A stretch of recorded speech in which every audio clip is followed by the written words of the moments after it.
So the idea of being undercover rich is kind of trending right now. You'll hear quiet luxury or stealth wealth or old money aesthetic. Like all of that is just like what the internet is loving these days, because it's this idea of people that are like really financially secure and wealthy don't feel the need to flash, all their lifestyle with labels and all this stuff for the world to see.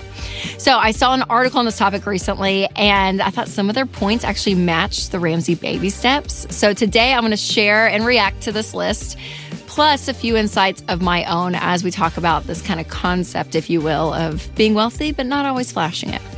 Now, before we get started, make sure to subscribe and share this episode with a friend. All right, the first sign that someone is a quiet millionaire is that they're not living paycheck to paycheck.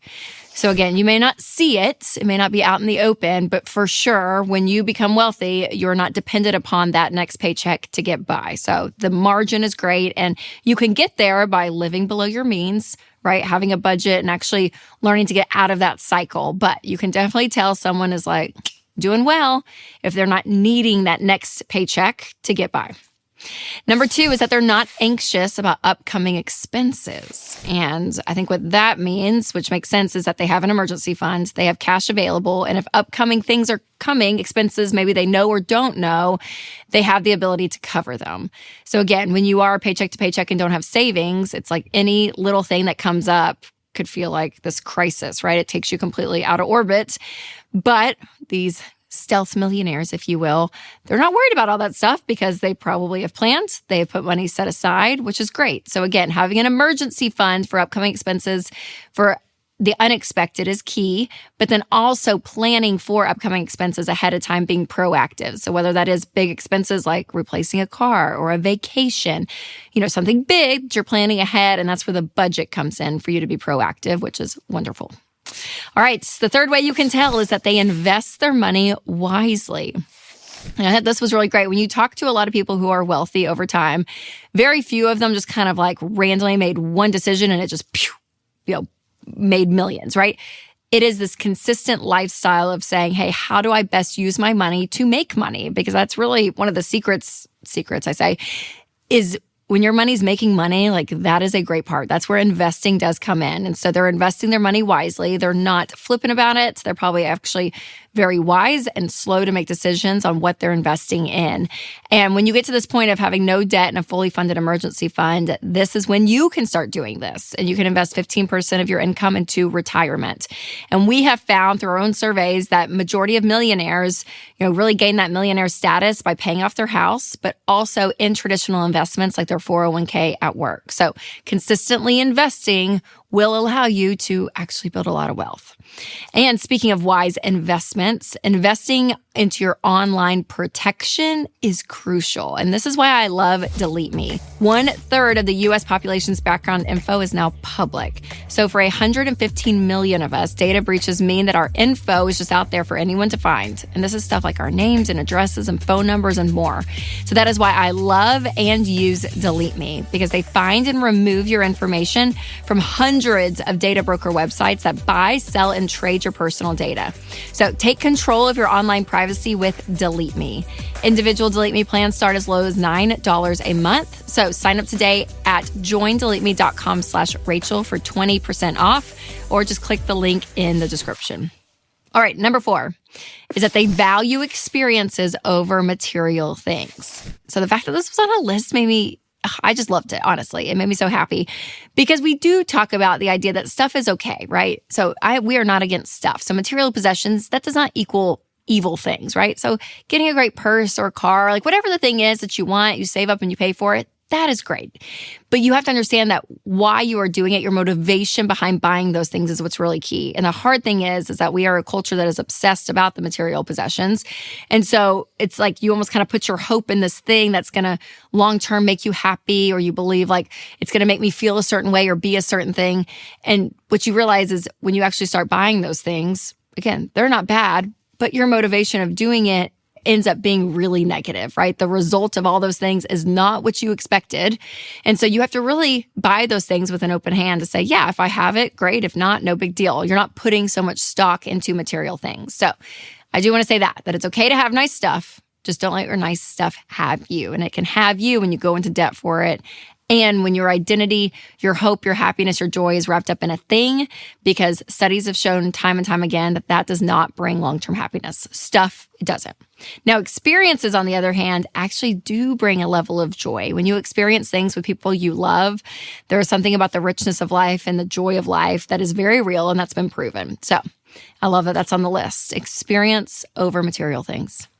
Number 5 is that they're generous. And we see this a lot. And again, this may be quiet. It may not be out in the open, but there are a lot of people who have, earned and worked for and created a lot of wealth.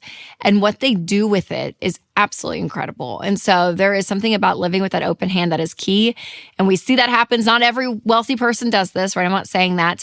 But I do think those that live with a level of peace in their life where money is not an idol, there's something about that open-handedness. And so where you are in your personal finance journey, regardless if you are living paycheck to paycheck or maybe you are, on the wealthy end of it, be giving. Let that be a rhythm in your life, because that will continue to magnify who you are as you start to build wealth. All right, number 6 is that they're not driven by status symbols. So we talked about, earlier how this stuff is not bad, but this is key for wealthy people when they actually realize, okay, I'm not going to be driven and my motivation is not so I can go and look impressive.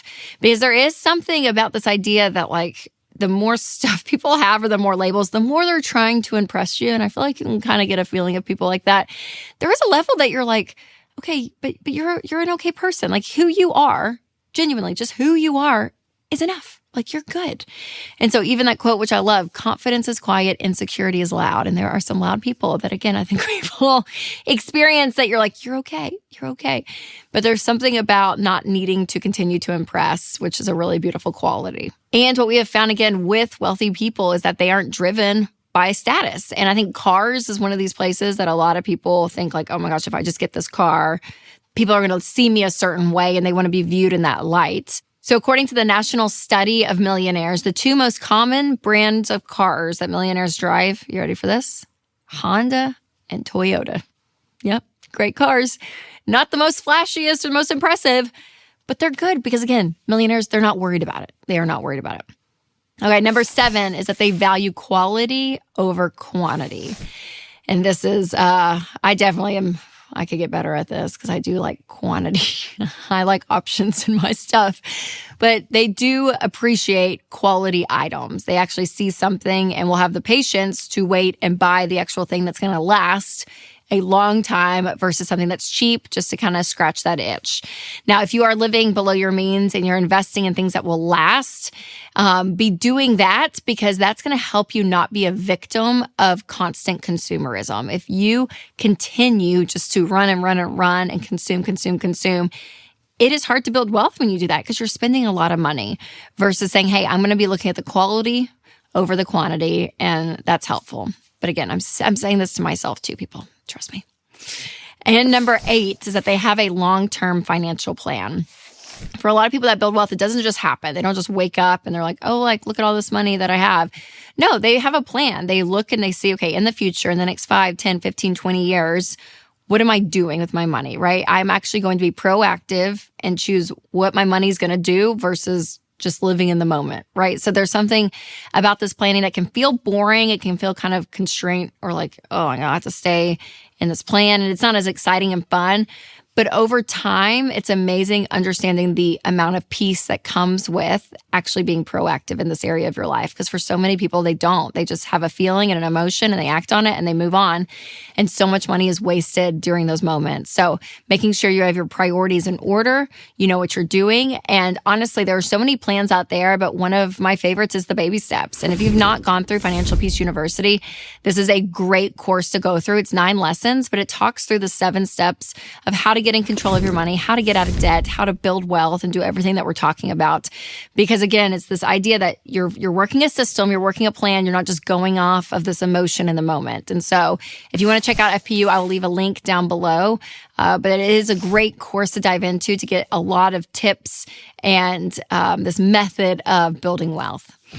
Now, if you want specific tips for how to budget to build wealth, make sure to catch my episode, 4 Ways You're Ruining Your Budget Without Realizing It. You can click here, or if you're listening on podcast, I will leave a link below.